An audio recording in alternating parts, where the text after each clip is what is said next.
Hello, hello, hello. Welcome to the team. Oh my gosh, I'm so excited to have you guys on board. So I just want to take this time out to say welcome. And I wanted to do this quick little video because I feel like it is important, even though you just started, the faster you can get into this, it's going to be the bet for the better. So today I want to talk to you about mindset and why it is important for you to continue to grow your mindset, get into personal development by reading books, listening to audios, things like that. So I want to talk to you coming from a place of what the difference is in having in what the difference between a regular 9 to 5 job versus your owning your own business. So right now you joined, and there's probably a lot going on through your mind, and I want to tell you that it is normal. It is normal for you to question everything. If you have a little bit of skepticism, that's also normal. I don't want you to ignore it. It is a real feeling. I don't want you to feel like there's something wrong with you. There's absolutely nothing wrong with you. But when you become your own boss, you literally have to shift your mindset to think in abundance. You're thinking future wise, you're thinking vision wise. And so I wanted to kind of break it down for you and kind of go into details of what I mean when I want to show you the difference between, an employee mindset versus an entrepreneurial mindset. So growing your mindset pretty much means in any area, whether you are applying for a job for a regular 9 to 5, whether you have, as a matter of fact, not whether, but it's something that it's a must. So when we're kids, we grow up, we start at kindergarten, we move up to first grade, second grade, elementary school, high school, college. Okay, what we're doing is our mind is growing into the position that we are in. So let's take a nurse, for example. When someone decides that they want to become a nurse, they cannot just go to a hospital or to a doctor's office and apply for a nurse's position. Um, this person now has to make a decision and decide, okay, I want to become a nurse. I want this to be my career. Okay. So the first thing that person is going to do, you're going to start to seek out schools because you want to find the best schools. And sometimes you also have to look at the finances. So there's planning involved. Now, a nurse, they typically go to school, I think, 3 to 4 years to become a certified RN. And so up until the time you can say, I am a nurse, you have to apply for the school. You have to pay your money, pay your finances, pay for the courses. You have to buy whatever tools and equipments that you need, but you also have to study. You have to study because guess what?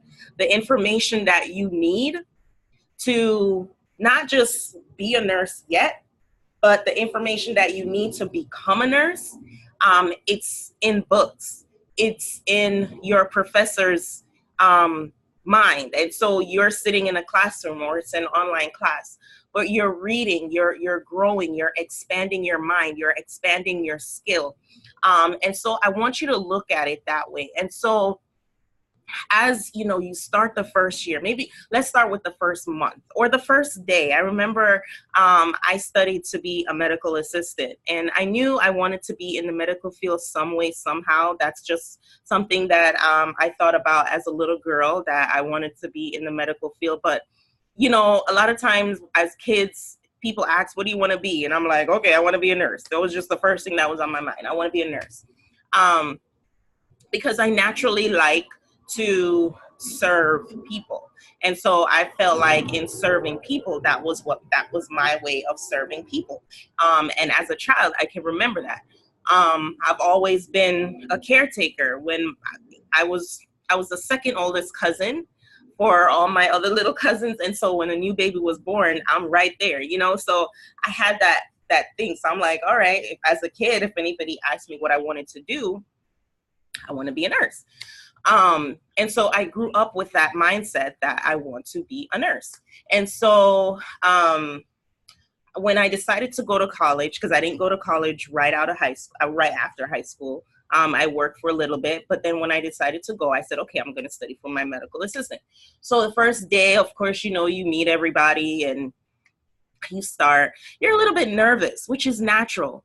So, and I want you to think about, as I'm talking, think about that how you just started your business. So I was nervous, of course, but I knew in a few years that, okay, my goal is to start school, do what I need to do to complete school, be on top of my grades, and to finish school and graduate at a high level.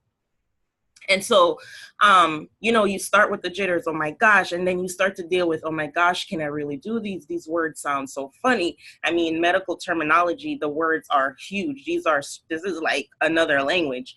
And so you have to pretty much learn a different language in the medical field and in any field, as a matter of fact. So, you know, but the more that you show up, the more that I showed up at school, the more that I came home, did my assignments, did my homework, showed up at school the next day, you know, things start to become a little bit easier. You understand your curriculum, you understand your syllabus. And so each week, each month, each year, I was growing. My mindset was growing. And so come graduation, I'm a certified medical assistant. So now I have the proof. I can go and apply at the doctor's office. I can go and apply at a hospital and say, I have been trained in this field. I'm here to apply for a job. Okay. So with a 9-to-5, you are expanding your mind first, and then you are going to apply for that position. Okay. Positions like doctor, things that you're going to definitely need certification, the lawyer, doctor, nurse, engineer, you know, things like that. So when you start your own business, at pretty much bottom line. If you're not familiar with this kind of industry, you don't know the terminologies, you don't know what you're doing. That is okay. Here's the thing. You did not have to apply for this position. You decided that, hey, I want to make some extra money.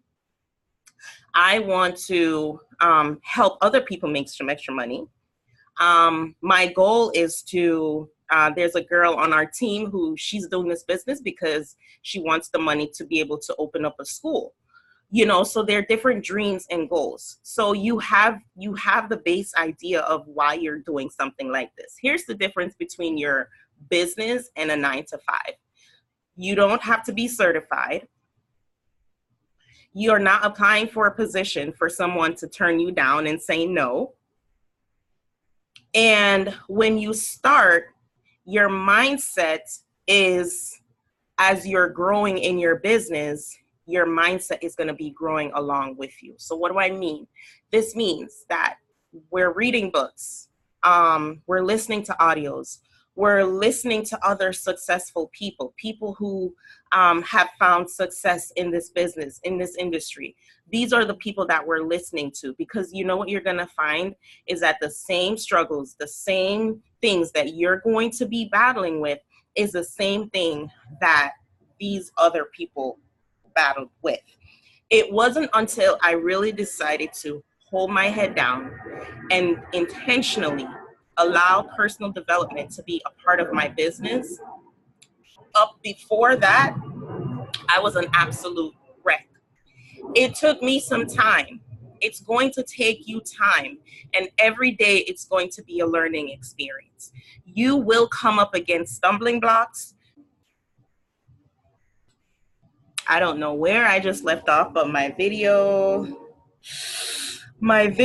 paused. So let me just go back a little bit. So, yeah, mindset is all about getting into your word. Mindset is developing a positive mindset, is getting into the Word of God. It is watching the things that you're paying attention to, the things that you're listening to, your surroundings. Mindset is, or I should say, developing a positive mindset means that you're not speaking everything that, every negative thought that comes out of your head. And this is something that the Lord had to teach me when I decided to come off my full-time job and to be a stay-at-home mom. I had a struggle because I didn't know how much negative thinking I had. And so I started to listen to the Word more. I started to consume myself in the presence of God, listening to worship music, listening to different messages, reading books. Oh my God, I developed such a hunger for books. And so I listened to a lot of audiobooks. Before, I felt like I just didn't have the time to sit down and read a book, but now I can sit down and read a book. But for the most part, I subscribe to Audible, and I pay the monthly subscription, not prescription. I pay the monthly subscription, and I get my books. And I want to show you what that looks like. So this is the Audible app, and I pretty much have a whole library of books in here. And so that's where it starts. If any of you would like recommendation of where to start, definitely reach back out to me, and I would love to help you. But I just wanted to just kind of let you know that even though you are brand spanking new, don't wait to start with personal development. Okay, it's going to help you a long way in your business. You're going to attract the right people. You're going to attract the right customers into your business once you have up here right. Okay, it's not going to take a day. It's not going to take a month. It's not even going to take a year. This is a lifetime journey with creating and developing a positive mindset. Okay, so I hope that helps you. And this is not it. It's something that you will always hear about from me, because I solely believe in this industry, your business is going to be 80% personal development and 20% work. All right. So it's not about working all day, it's more of the personal development, because that's going to develop in you more boldness, more confidence, So anyways, I don't want to keep you long. I don't know how long this video is, so I'm going to stop it here. And again, welcome to the team, and I'm so happy to have you. Talk to you guys later. Bye.